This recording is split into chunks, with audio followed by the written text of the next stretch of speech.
Incredibly grateful this morning to report that we have 3 suspects in custody for their involvement in Alexa Bartel's death. These are 3 18-year-old males. They're all from Arvada, and they're all seniors in high school. Can you tell us what high school you go to? 3 different schools. Do we know the one is Pomona? I don't know the school. Okay. I can find out for you, but they are 3 different schools. How did you find them? This was a great team effort. Some of this came from some supporting information from our public, but it really is a result of some forensic evidence that came through cell tower information. I'd like to clean up that statement. I wrote a sentence that kind of clears that up. Okay, so this really came as a result of cell phone device forensics and then supporting information from our public. So it was a lot of work, days in, days out, a lot of work from our investigators. Literally, some of our investigators had very little sleep over the last week, and incredible pursuit after these possible suspects. And this information led us directly to them. And I know you said cell tower data really helped you get there. Mhm. Was there any specific tips that came in that also kind of led you there as well? Not specifically, not that we can identify yet. I can tell you that we don't need additional tips from the public, how much we truly appreciate all of those tips. It really showed us the level of interest from this community, the involvement that they wanted to have in this case. So that was really valuable, but it really was about the forensic side of things that got us to the place that we are today with this case. So rock throwing, is that some sort of social media challenge? Are we seeing that on TikTok? Why are they throwing rocks? Not that we can find. We have not seen any evidence this is related to a TikTok challenge at all. We've been asked that question through the week, and there's no evidence to support that. Have they said why at all they were doing this? Those interviews happened last night. I don't know really how successful those interviews went. They were arrested in their homes, they were brought to the sheriff's office for questioning, and then they were booked into our jail. The mugshots will be available. I don't know how valuable those conversations with our suspects actually were last night. You know, it seems like that you know, up until yesterday, it seemed like, or the day before, you still had no suspect information. Did you just get back cell phone forensics within the last day or two? So how these cases work is that we have thousands of numbers. The work that goes into identifying patterns and locations, it just takes a lot of time. And so as that came together, it helped us identify what we needed to really focus in on. And did that include getting a warrant in order to get that information from the cell phone companies? Absolutely. And what did that allow you to do, Jackie? I mean, how does, for the pedestrian, how could you explain how cell phone information can lead to an arrest? And in this I'll be case? honest with you, that's something that at this point we don't want to be specific about. I know the affidavits at some point are going to be available, and that will help share the story some. But we're holding that pretty close this morning.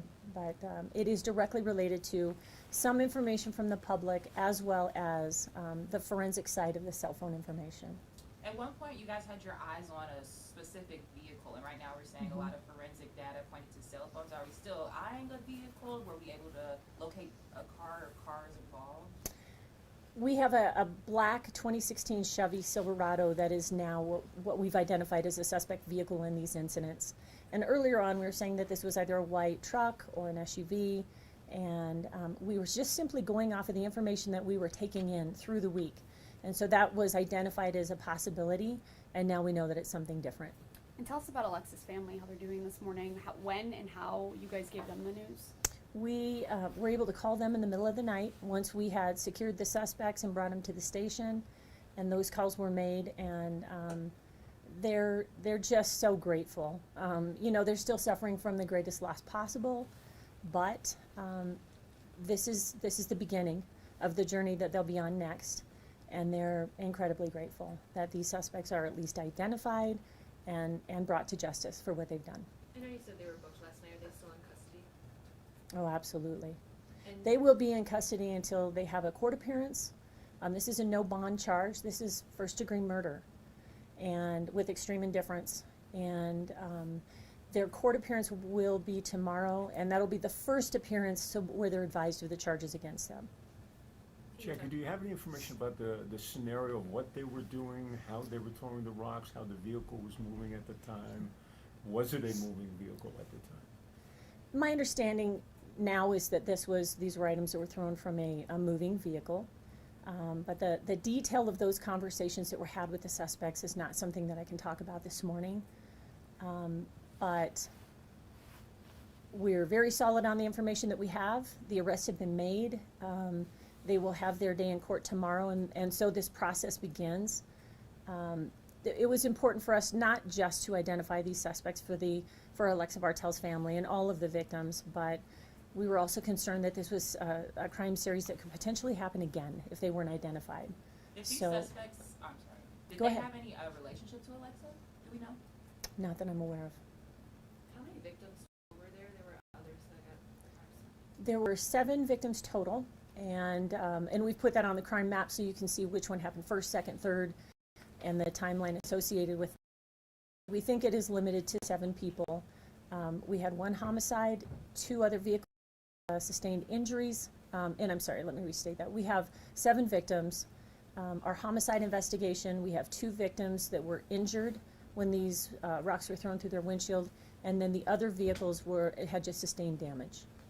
Jackie, forgive me if you said this, Jackie, you may have, but did you receive any video whatsoever that was helpful from the public?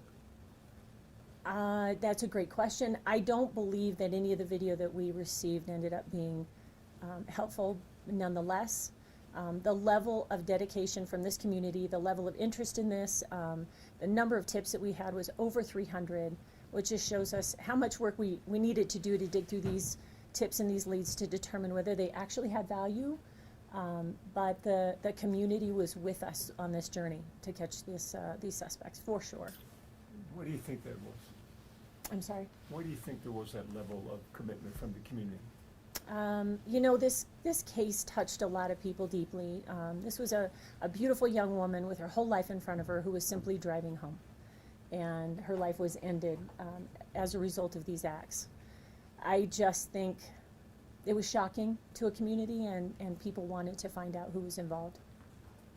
And moments ago, you told us that officers here, deputies, they haven't slept for days. How are they feeling? What was the work commitment on their end? So elated this morning. Our investigators are incredibly grateful that they worked as hard as they did to get to this place with the case, that we identified suspects and have them in custody.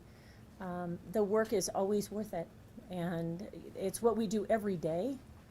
This case is as important as any other case, but their work was non-stop, day and night, since this happened, and they're incredibly happy this morning. So in terms of the possible charges, you said first-degree murder with extreme indifference. I guess I'm just curious, do we know the individual that threw this rock at Alexa? Like, are all of the 3 suspects facing these same charges? Do we They know are. Okay. All 3 suspects are facing the same charge this morning. They're all in custody for the very same thing, which is first-degree murder with extreme indifference. We have determined, let me back up. All 3 of these suspects are in custody for the same charge. It's not been easy for us to determine who was in the driver's seat and who was throwing the rocks, but we think they were all involved in this criminal episode, therefore facing the same charges. Are they talking to you? There's been some level of discussion with the suspects. I can't tell you who or the extent of that conversation, but we did have a conversation with all 3 suspects. Is there anything else you can tell us about like the relationship between the 3 suspects? Like, are they all just school friends? Great question, because they go to 3 different schools. I'm not sure what their relationship is, whether they went to junior high and elementary school together. I don't know. I can try and find out what the connection was, but clearly they were friends. Were they together last night when they were arrested or at different locations? I don't believe so. I think these suspects were each located in their homes and arrested in their homes in Arvada. You said you don't know the high schools, but do you know if those high schools are on Arvada? Jenny, we probably don't know that, do we? I'm sorry, I missed the question. That's okay. Are the schools that they attend even all in Arvada? Do we know I that don't know much? if all of them are. Again, I can try and find that out for you. Did other departments help? Because there were some in, there was one case in Boulder, right? Yeah, we had 2 cases in Boulder. Actually, we had, yeah. The relationship between all of the agencies involved in this was really strong through this investigation. We are incredibly grateful to Boulder County Sheriff's Office, Arvada PD, Westminster PD. This was a real collaborative effort, and they were right there with us through this entire investigation. What is the race of these 3 individuals? I don't know. Do you? I don't know. The mugshots will be available shortly. I can't say when, but today. But I don't know the race of these kids. I might have missed it, but is it just the Alexa case that they're being charged with, or for the other incidences as well? All of them? The greatest charge is that murder charge. They will face additional charges for all of these crimes. Do you all know what the conversations between those 3 18-year-olds were once they found out that one person had potentially died because of their actions? No idea. Great question, but I don't have a clue what their conversations were. Anything else, guys? Let me look at my notes and see if there's anything. Just so you have the enunciation of these suspects' last names: Koenig, Korolchik, and Quack are how you say their last names when you see them. Thank you. You're welcome. The second one, Coral Chick. I'm just looking through my notes. Did they know somebody died from their actions, or? Well, they certainly know now. You had to live in a cave to not know what was happening over the last week in the way that we were covering the story with the media. We were asking for public's help. We were asking for anyone to come forward with any information about the death of Alexa Bartel. I think it was pretty evident through the week that their actions were probably associated with the death. You may not know this, but were they arrested at their parents' homes? Were they living with their parents? Man, you ask good questions. Okay, all 3 of them were arrested in their homes in Arvada, and all 3 of our 18-year-old suspects were living at home with their parents. We got word that the family of Alexa will be speaking later. Just wondering if you all know if that's still happening. Great, thank you for asking. We had a presser set up for them today at 1:30, and that's now being canceled. They just need some time to absorb all that's happened. They were really interested in meeting with the media to talk about Alexa. They wanted to share a little bit more about this person that means so much to them, and they wanted to help keep this story alive because we still had suspects at large. So I don't know where their head is with talking with the media in the next couple of days or few days, but we'll circle back to you. Up until this point, were they losing? Did they want to have a news conference because they felt that the tips they weren't getting anywhere, or I think that their motivation was they wanted to talk about the person that they lost. They wanted to share some stories about Alexa, and they wanted to do anything they could to keep this story in the news since we were still looking for suspects. 3 suspects now. Is there a possibility of any more, or that's it? I don't think it's possible. I think that we have identified our 3 suspects. They are all in custody, and we have a safer community this morning because of it. Any idea if the parents of these 3 high school seniors had any clue what had happened? Again, I don't know that. I would assume we've also talked with the parents of these 2. They're all adults, so we don't need to talk with the parents. But I would assume there was some interaction with the parents at each of these homes. What time did you get them last night? Do you know the time-ish? Yes, so, 2 were arrested at 11, 10:59, and the third one was arrested at 2 a.m. this The third one is at, Two was at at 2 11 a.m. last night and one at 2 a.m. Did they tell you their intention for throwing these rocks? I think that I can't share with you the conversations that we had with these suspects. I don't even know really the level of conversation that we had with any of them. But we attempted to interview all of them. I'm sure that we gleaned what we could from those conversations, and that information may be in the affidavit. In the initial arrest, were there any signs of them being incoherent, maybe mental or physical disabilities of any sort? Not that I'm aware of. This may be repetitive, forgive me, but from whatever conversations you've had so far, do investigators believe their intent was to kill somebody? Well, I'll be honest with you, the charge that they're facing it's a murder charge with extreme indifference. And to be clear about what extreme indifference is, it's described as an attitude or behavior which exhibits indifference about what they're doing. And this one in relation to respect for human life. Has the office ever seen a crime like this before, anything similar like this? Not that I can think of. I mean, we've seen it in Colorado, bricks or rocks thrown from overpasses or bridges, but nothing like this in Jeffco. No crime series where, you know, these suspects went from place to place to place to place, throwing large rocks through windshields of moving vehicles. We've not seen it before. Is everybody good? Anything else? That's a lot. Come on. I know. Thank you, Jackie. Yeah, you're welcome. We'll see what the family's availability is in the next hours or days. You don't, at this point, have a time that they're in court tomorrow, do you? I don't, but I bet we can get that. Jenny, do you know? Oh, she left. out, yeah. She left me.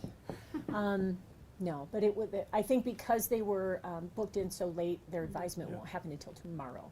Okay. But the booking photos, I'm certain, will be released today. Okay. Awesome. If there's any interest in you guys including this is Crime Victims' Rights Week. It's just ironic that that's happening this week. Our victim advocates have been closely connected to every victim in this case, whether your car was damaged, you were injured as a result of a rock coming through your windshield, as well as the Bartel family. And it's important for us to remember what our victims are going through. Awesome. Thanks, you guys.